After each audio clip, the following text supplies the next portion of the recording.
This is Project Management Paradise.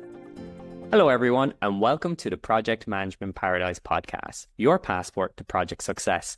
I'm your host, Aaron Murphy, and today I'm delighted to be joined by Rebecca Zung to discuss the topic of how to outsmart a narcissist in a high conflict situation. For anyone who doesn't know Rebecca, she is an expert in conflict resolution and has authored several books on the topic, covering both corporate and social themes such as divorce.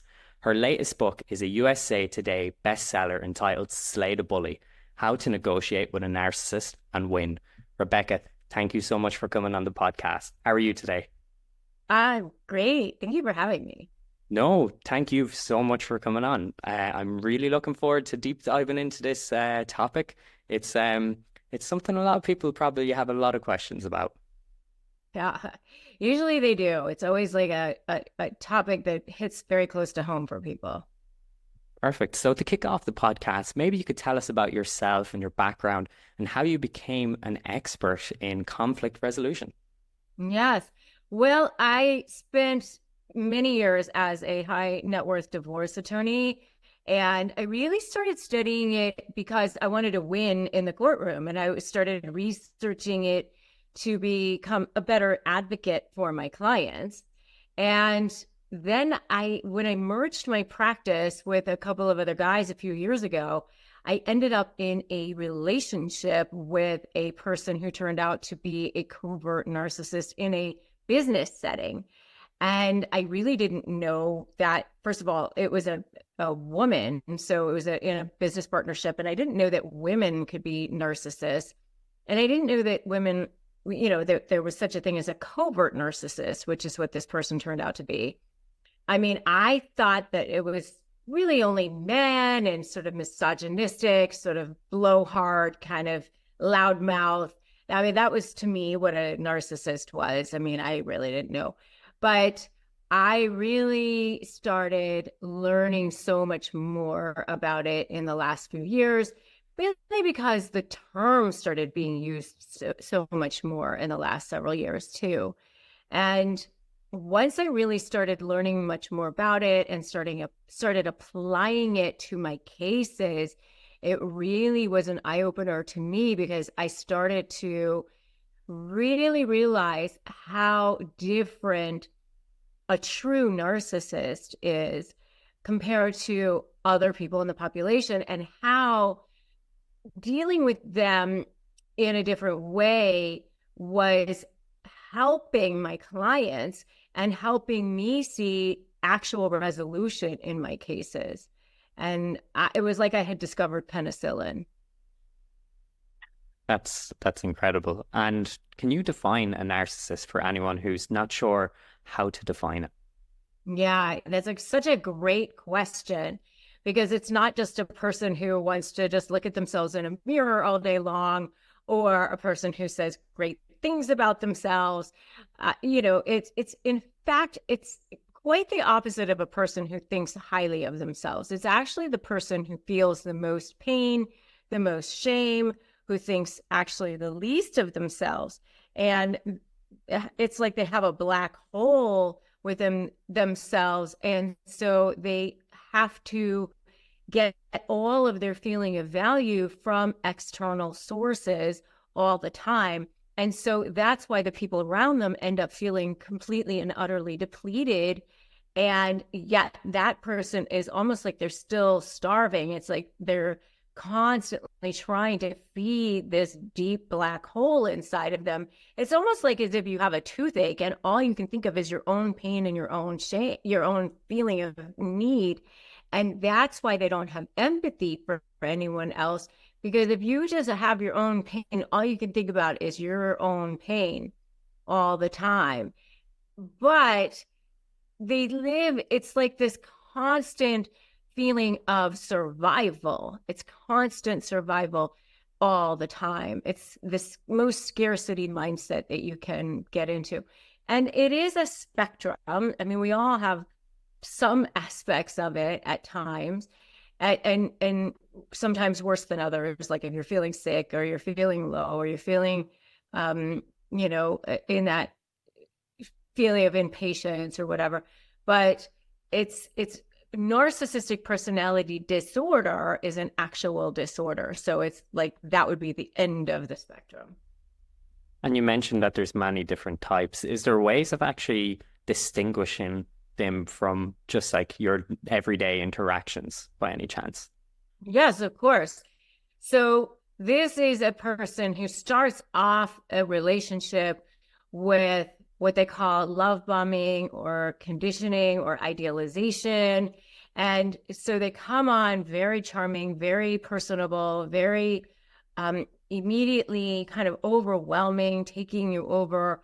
And it's almost like that too good to be true, because they use mirror neurons to become like the perfect person for you. They really are very good at reading people. So they read what you would perceive to be perfect almost immediately. But you do probably see red flags at the beginning because maybe their stories don't add up, or something doesn't really quite match up. But they're very good at kind of batting away any of those red flags almost right away.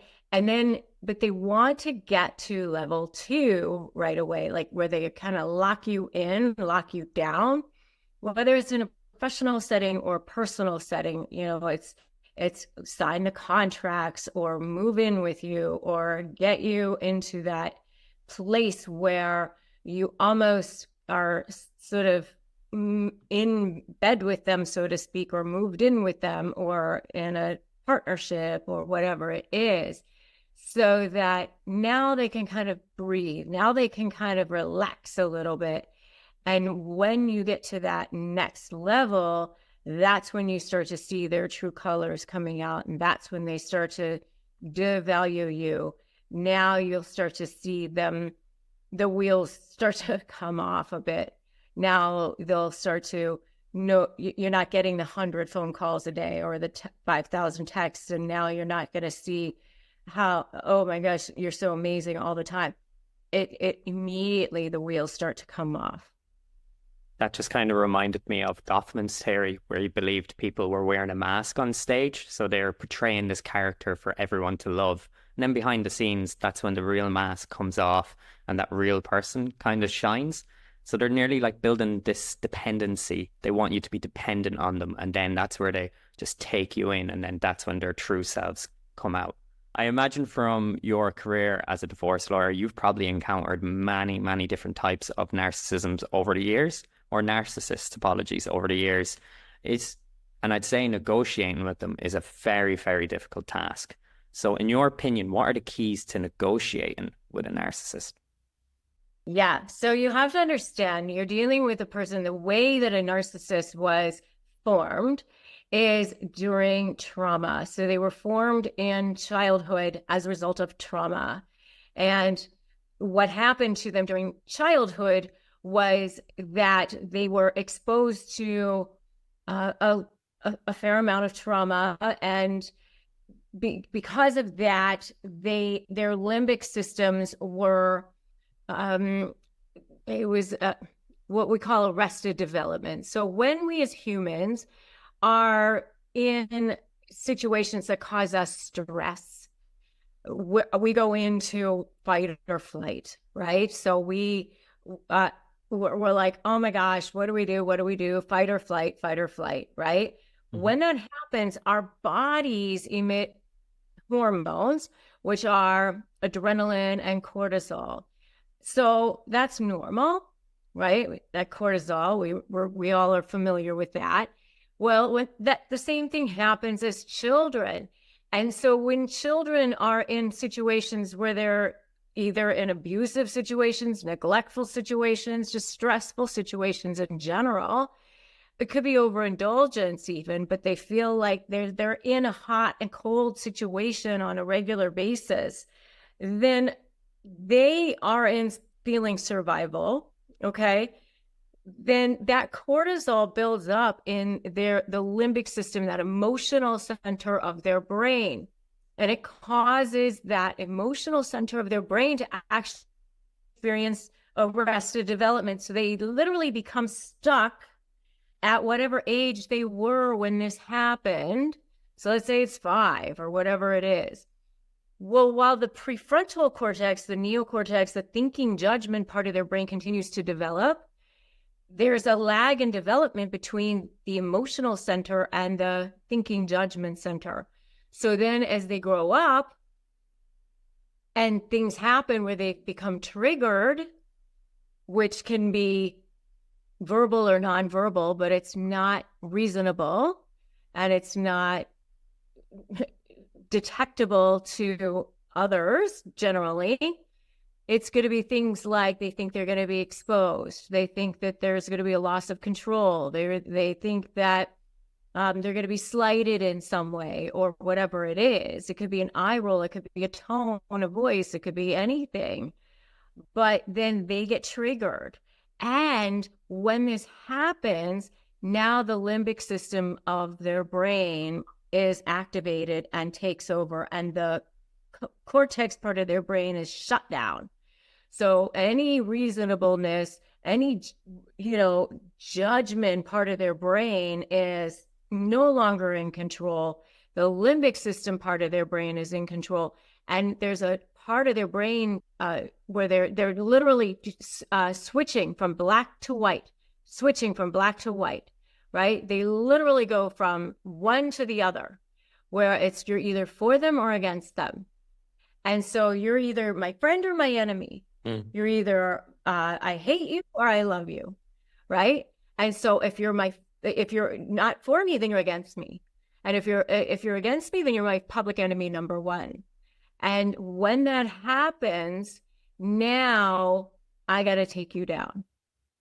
And so now you're dealing with that. And so when you ask me about negotiating with them, now if you're against me, I got to take you down. Now you're dealing with that limbic brain. And so what people don't realize is they might think, even if a narcissist says, oh, I want this to be amicable, I want this to be reasonable, you can't trust that because you're not dealing with rational, you're not dealing with reasonable. They want to continue to get supply from you, narcissistic supply, which is what they're going after. And for a narcissist, there's what I call diamond level supply and what I call coal level supply. And diamond level supply is how they look to the world. That's their image. And coal level supply is manipulating you or smearing you or whatever. And so that manipulation piece is what perpetuates these negotiations, because they'll continue to move goalposts and everything else. And that's why people can't get these cases resolved a lot of times, or these negotiations resolved a lot of times, because they think, oh, narcissists just want to win. That's what they want. But that's not necessarily the case. They also love the game. They enjoy the game of making you miserable. Does that make sense?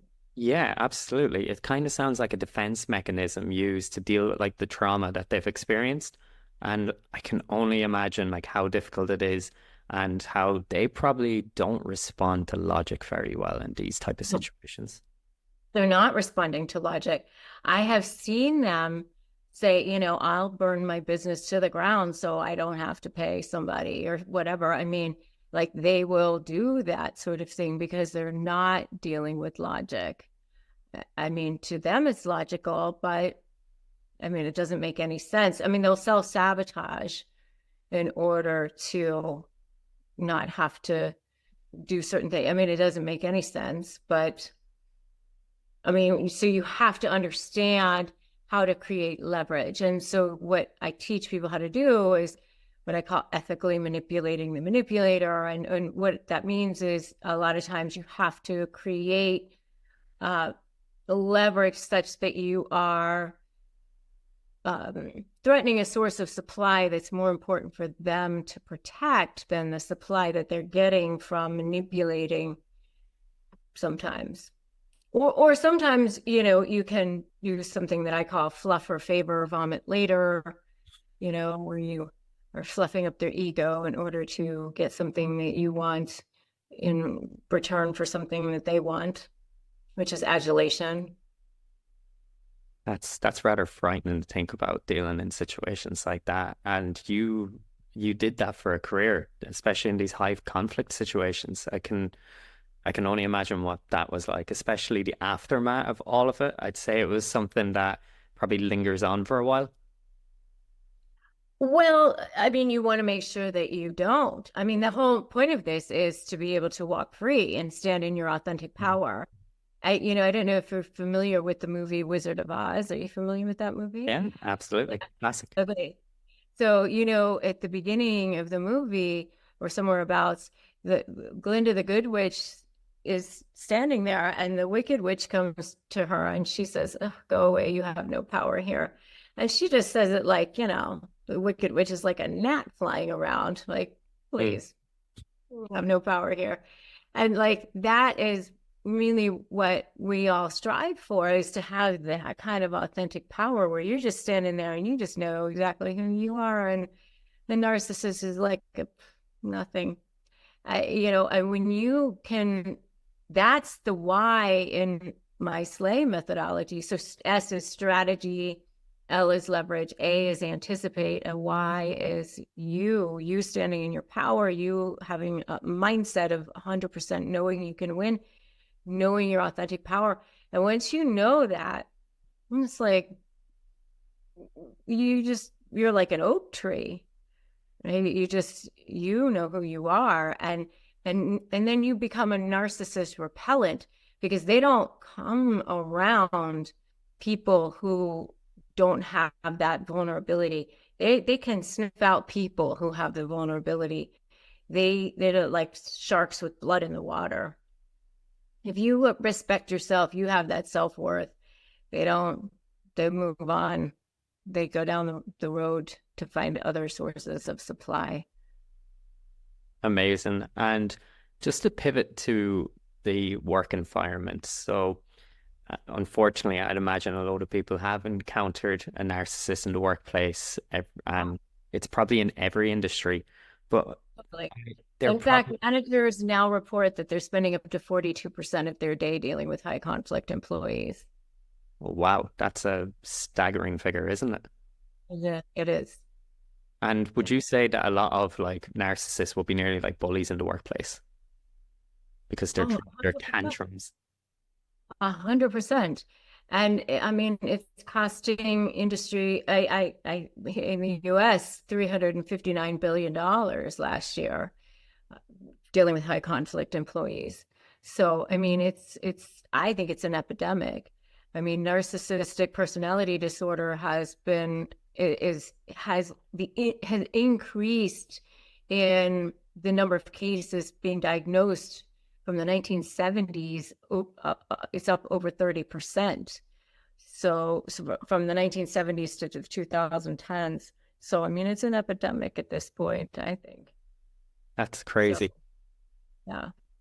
And I mean, that's why I have a high conflict certification program, and we're certifying people in all different areas now, HR, business, in all different areas, because of exactly what you're talking about. And what would be the best way to minimize the negative impact that they would have in a workplace? Well, don't hire them. I mean, I actually have job interview questions for people, but I mean, for one thing, understanding how not to give them supply. I mean, and I think not giving them a forum, right? I mean, because if people understand their MO is to get supply. And if people can be educated in their red flags, then people will understand how to deal with them and not deal with them, right? And so if they're smearing people, if they're, like, for example, covert narcissists will smear in terms of care. Okay, so it might look like this. Oh, I'm so concerned about Susie and her coming in late so much lately. I mean, I'm just worried for her. I'm just worried, because she's usually so prompt, and I'm just worried about how much she's, the quality of her work. And I'm just worried about, what might be going on at home for her. I'm just worried about her. That's all. I mean, and so it comes across as I'm worried about Susie, but I'm really just smearing her. Mm. That's what I'm doing. And so if I'm Susie's coworker, I might just say, well, you know, I'm sure that whatever's happening with Susie will take care of itself. And, we can all just make sure we support Susie and whatever's happening rather than participate in whatever that conversation might be. And so that people can be educated on what that agenda might be. And, I call the covert narcissists the pearl grabbers, because then if somebody calls her out on, are you trying to say something about Susie? Are you trying to, what? What? Because, the covert narcissist is also the one that there's an inadvertent email chain that the person didn't end up on or whatever. And then the person didn't show up to a meeting that they were supposed to. And, oh, how come they didn't end up on that email chain? What? What? Me? I can't believe I didn't put you on there. What? I meant to, that's why I call them the pearl grabbers, because it's always like this plausible deniability that that they try to play it off like that they're so innocent all the time, but they're not really innocent. It's like a hidden approach to what they really have undergone, what they're trying to kind of insinuate. That'd be the best way to put it. Yeah, exactly. So what I would say is, be educated on what's going on and then don't participate in that. And would you say it's a good idea to avoid confrontation with these workplace narcissist bullies?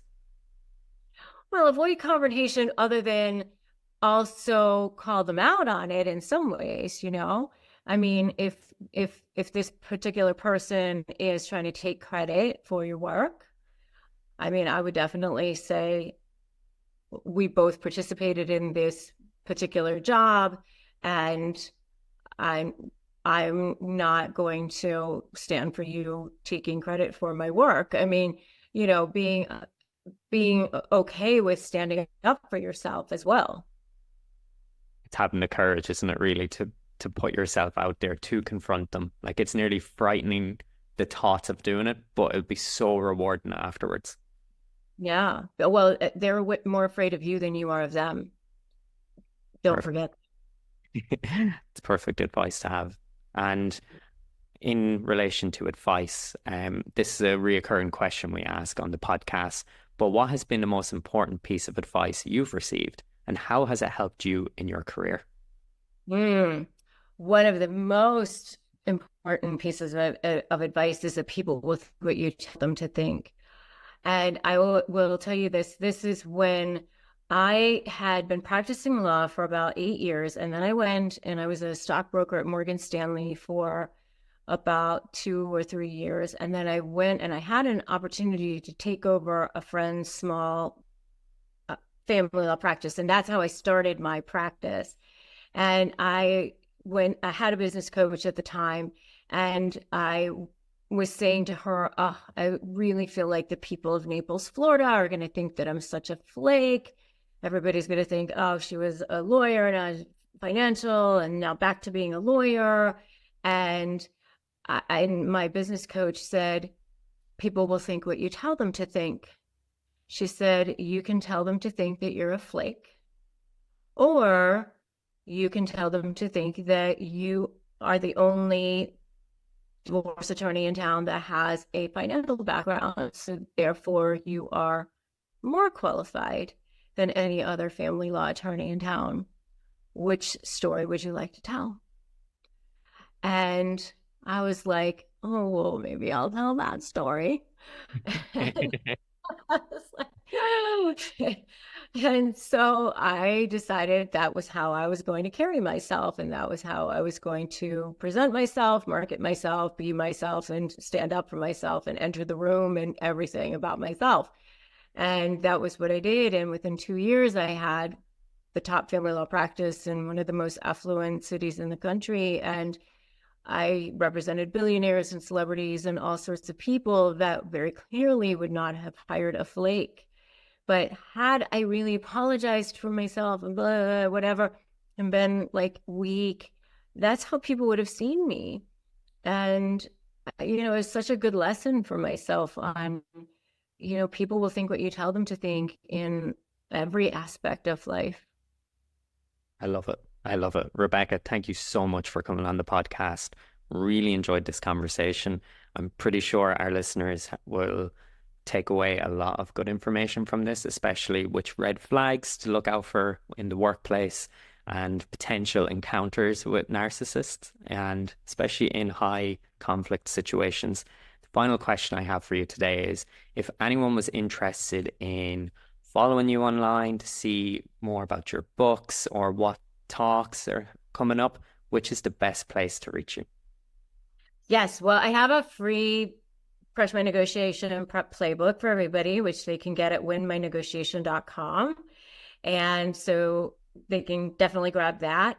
And my YouTube channel is RebeccaZung.tv.